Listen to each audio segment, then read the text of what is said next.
আজকে আমরা ক্লাস 9 এর একটা চ্যাপ্টার পড়ছি। চ্যাপ্টারের নাম হচ্ছে তোমার story writing. What is the name of the chapter? This is writing skill, this is story writing. এটা ক্লাস 9 এর থার্ড ইউনিটে থাকছে, লেসন 10 অ্যাক্টিভিটি 8। হিন্টসগুলো একটু বুকস থেকে দেখে নিতে হবে, তাহলে স্টোরিটা ডেভেলপ করতে সুবিধা হবে।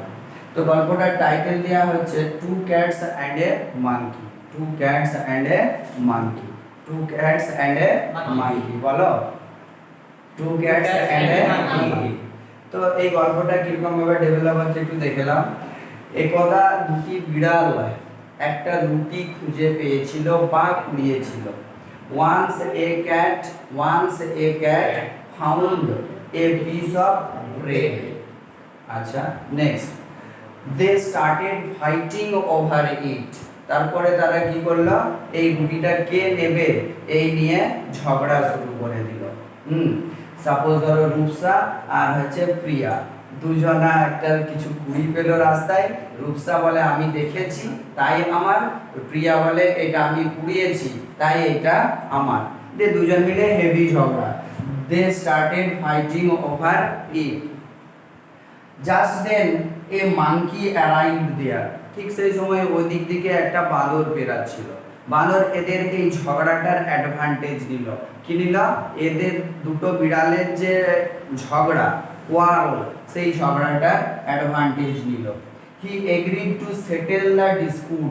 ডিসপুট মানে দ্বন্দ্ব, দয়ে বয়ে ধন্য দয়ে বয়ে। তো দ্বন্দ্ব মানে কি? ওয়ার্ল। তো বললো তোদের দ্বন্দ্বটা কে এই রুটিটা নিবি সেই নিয়ে, তো আমি সমস্যার সমাধান করে দিচ্ছি। তো কিভাবে সমস্যা সমাধান করছে? হি broke the bread into unequal parts.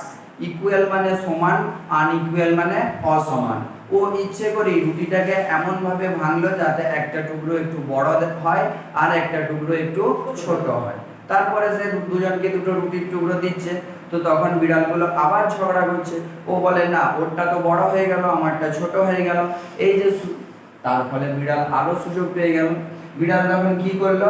Then he took a bite from the big part. যে টুকরোটা বড় হয়েছিল সেই টুকরো থেকে একটা বাইট, এক কামড় দিল। এমন ভাবে কামড়টা দিল যাতে আরেকটা পার্টের থেকে এটা ছোট হয়ে যায়। তাই হলো, বিড়ালগুলো আবার ঝগড়া করে, না এটা বড় ওটা ছোট। সেই এইভাবে দেন হি টুক অ্যানাদার বাইট। সে আবার এক কামড় নিল ফ্রম দা আদার পার্ট, অন্য যে পার্টটা, অন্য রুটির টুকরো। এইভাবে কামড়ে কামড়ে যাওয়ার ফলে অ্যাজ এ রেজাল্ট এর ফলে the parts of the bread become smaller, comparative degree, smaller।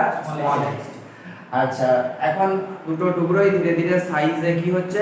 ছোট হচ্ছে। Finally the monkey ate up both the parts of the bread। তো ফাইনালি কি হলো না, যে এই মাঙ্কি দুটো টুকরোকেই পুরো খেয়ে নিল, এক কামড় করে নিতে নিতে। এতক্ষণে বিড়ালগুলোর হুঁশ ফিরেছে, ওরা হেভি রেগে গেছে। তো ওদের রাখলে কি হবে না, the monkey then climbed up a nearby tree. সঙ্গে সঙ্গে বাঁদর কি করেছে? পাশেই একটা গাছ ছিল, সেটাতে চড়ে গেছে। বিড়ালের আর করার কিচ্ছু নেই। দ্য ফুলিশ ক্যাটস, বিড়ালগুলো কি বনে গেল? বোকা বনে গেল। বোকা বিড়াল দুটো left the place with no bread. হ্যাঁ, তো লেফট ওখান থেকে চলে গেল, কেউ কোনো রকম রুটি পেল না।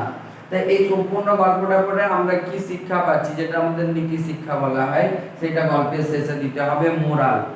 এখানে আমরা এইটুকুই বুঝলাম যে অপরিচিত ব্যক্তিকে কখনোই বিশ্বাস করা উচিত নয়। সেটাই আমাদের ইংলিশে লেখা আছে, do not trust to an unknown person. যাকে তুমি চেনো না, জানো না কোনোভাবেই, তাকে হঠাৎ করে প্রথম দেখাতেই বা যে বিশ্বাস করে নেওয়াটা এটা ঠিক নয়। এই গেল আমাদের স্টোরি। পরের ক্লাসে নেক্সট ভিডিও নিয়ে আবার উপস্থিত হব।